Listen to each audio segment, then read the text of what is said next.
چاشت کی نماز جو ہے اگرچہ فرض نہیں ہے، نفل ہے، لیکن اس کی حفاظت کرنی چاہیے.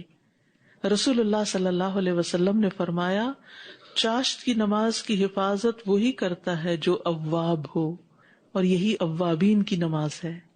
صلاۃ الاوابین بھی اس کو کہا جاتا ہے. اواب کون ہوتا ہے؟ جو بہت زیادہ اللہ سبحانہ وتعالیٰ کی طرف رجوع کرنے والا ہو، بار بار اللہ کی طرف پلٹنے والا ہو. اب ایک اواب وہ ہے صبح اٹھا تہجد کی نماز پڑھی، پھر فجر کی نماز پڑھی، پھر تھوڑی دیر گزری پھر وہ چاشت کی نماز کے لیے آ گیا، پھر تھوڑی دیر بعد ظہر کی نماز کے لیے آ گیا. تو ظہر جو مڈ ڈے ہے اس وقت تک وہ کتنی نمازیں پڑھ چکا ہے. اس کے پڑھنے کا فائدہ بھی بہت ہے. اس کے پڑھنے سے تمام دن اللہ کی کفایت ملتی ہے، اللہ کافی ہو جاتا ہے. رسول اللہ صلی اللہ علیہ وسلم نے فرمایا تمہارا رب فرماتا ہے اے ابن آدم، کیا تم اس بات سے عاجز آ گئے ہو کہ تم دن کے ابتدائی حصے میں 4 رکعتیں پڑھو اور میں ان کے بدلے میں تمہارے دن کے آخر تک تمہاری کفایت کروں، تمہیں کافی ہو جاؤں، تمہارے سارے معاملات آسان ہو جائیں. یعنی جو شخص یہ 4 رکعتیں ادا کر لیتا ہے اس کے معاملات اللہ کے ذمے ہو جاتے ہیں. یوں لگتا ہے جیسے آپ نے سارا اپنا بوجھ اتار کے رکھ دیا، آف لوڈ ہو گئے. اب ہے کوئی ٹیک کیئر کرنے والا، وہ کر دے گا، ساری چیزیں ٹھیک ہو جائیں گی.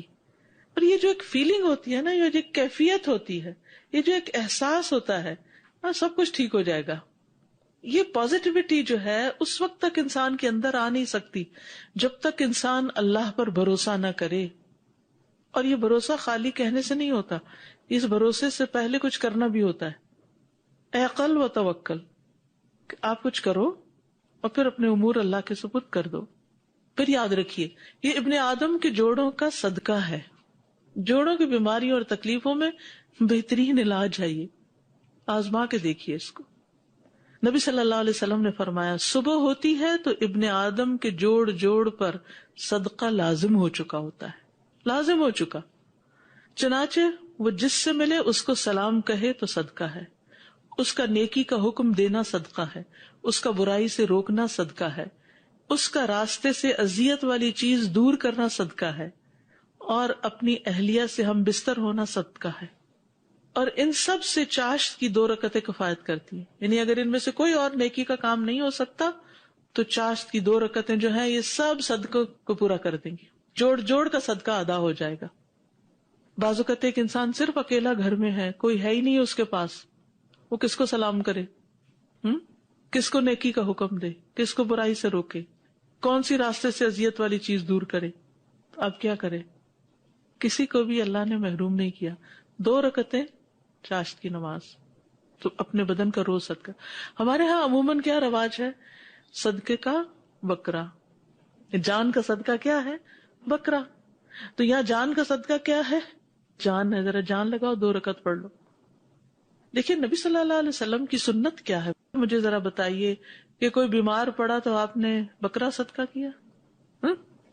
یا کوئی برا خواب دیکھا تو حکم دیا کہ بکرا قربان کرو؟ باقی آپ نے اگر غریبوں کو کھانا کھلانا ہے تو چاہے بکرا قربان کریں، چاہے آپ سوکھا راشن دے دیں، چاہے ان کے بچوں کی فیس دے دیں، ان کی پڑھائی کا ذمہ لے لیں، ان کو سال میں کتابیں لے کر دے دیں. بے شمار طریقے ہیں صدقہ کرنے کے، لیکن ہمارے ہاں صدقے کا ایک ہی طریقہ ہے، اور وہ ہے بکرا قربان کرو، اور وہ بھی کالا ہو. میں نہیں کہتی کہ کوئی جو بکرا کرتا ہے تو اس کا کوئی فائدہ نہیں، ٹھیک ہے، صدقے کی ایک قسم ہے، غریبوں کو کھانا کھلانا، کر لیجئے، لیکن اس کو لازم کر لینا اور اس کے سوا سمجھنا کہ بلا ٹالی نہیں سکتی جب تک بکرا نہیں ہوگا، تو یہ کانسیپٹ غلط ہے. ہر صدقہ بلا ٹالتا ہے. کوئی بھی چیز کر لیجئے، اور اس وقت یہ دیکھیے کہ آپ کے قریب کس کو کس چیز کی ضرورت ہے. آپ اس کو تو روک کے رکھے ہوئے، وہ بےچارا تو ترس رہا ہے، وہ مصیبت میں مبتلا ہے، اس کی آپ مدد نہیں کر رہے، اور دور بیٹھے لوگوں کو آپ بکرے کا گوشت کھلا رہے ہیں. تو اس میں آپ دیکھیے کہ اگر آپ نے اپنی جان کا صدقہ دینا ہے نا تو 2 نفل چاشت کے پڑھنا شروع کر دیں. اگر آپ کے پاس گھر میں وقت نہیں، کام پہ جہاں جا رہے ہیں 5 منٹ پہلے پہنچ گئے، وہاں پڑھ لیجیے. کنوینئنٹ تو یہ ہے کہ جب آپ اسکول کے لیے تیار ہو رہے ہوں تو وضو بھی کر رہے ہیں، تیار ہو رہے ہیں، صاف ستھرے کپڑے پہن لیں، تو سال میں انسان جب نفل پڑھتا ہے تو بہت سکون آتا ہے. بنسبت اس کے کہ آپ کچن میں کھانا وانا پکا کے میلے کپڑوں کے ساتھ نفل پڑھیں، چلے نہ ہونے سے تو وہ بھی بہتر. ان کا وقت جو ہے وہ سورج نکلنے کے 15 منٹ بعد سے سورج کے زوال سے 15 منٹ پہلے تک آپ کو کھلا ٹائم ہے، جب بھی آپ چاہیں پڑھیں. اور نبی صلی اللہ علیہ وسلم نے اس کی تاکید بھی کی. ابو ہریرہ کہتے ہیں کہ مجھے میرے خلیل نبی صلی اللہ علیہ وسلم نے 3 چیزوں کی وصیت کی ہے کہ میں موت سے پہلے ان کو ہرگز نہ چھوڑوں.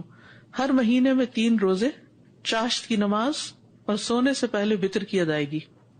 افضل وقت وہ ہے جب اونٹوں کے بچوں کے پاؤں گرم ہونے لگے، نہیں جب دھوپ خوب نکل آئے، یعنی گرمی ہو جائے. یعنی آپ صلی اللہ علیہ وسلم نے چونکہ وہاں کے حساب سے بات بتائی تو ہمیں اس کا پھر خود اندازہ کر لینا چاہیے.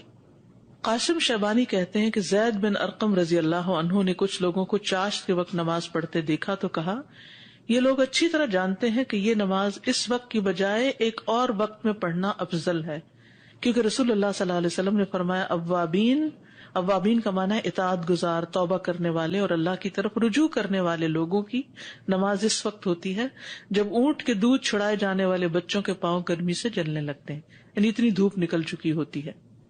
ابن باز کہتے ہیں اس کا وقت سورج کا ایک نیزے کے بقدر بلند ہو جانے سے لے کر اور زوال سے پہلے سورج کے رک جانے تک ہے، اور بہتر یہ ہے کہ تپش کی شدت کے بعد اس نماز کو شروع کیا جائے، اور یہی صلاۃ الاوابین ہے. معاذہ بیان کرتی ہے کہ انہوں نے حضرت عائشہ سے پوچھا کہ رسول اللہ صلی اللہ علیہ وسلم کی چاشت کی نماز کی کتنی رکعتیں ہوتی تھی؟ تو انہوں نے کہا 4 رکعتیں، اور جتنی چاہتے بڑھا دیتے. مہانی کے گھر آپ نے 8 پڑھی، 2 سے صدقہ ادا ہو جاتا ہے، 4 سے دن کی کفایت ہو جاتی. اور اگر زیادہ بڑھانا چاہیں، آپ کے پاس کبھی وقت زیادہ بھی ہوتا ہے اور کبھی نہیں بھی ہوتا، تو کم از کم 2 تو پڑھیں.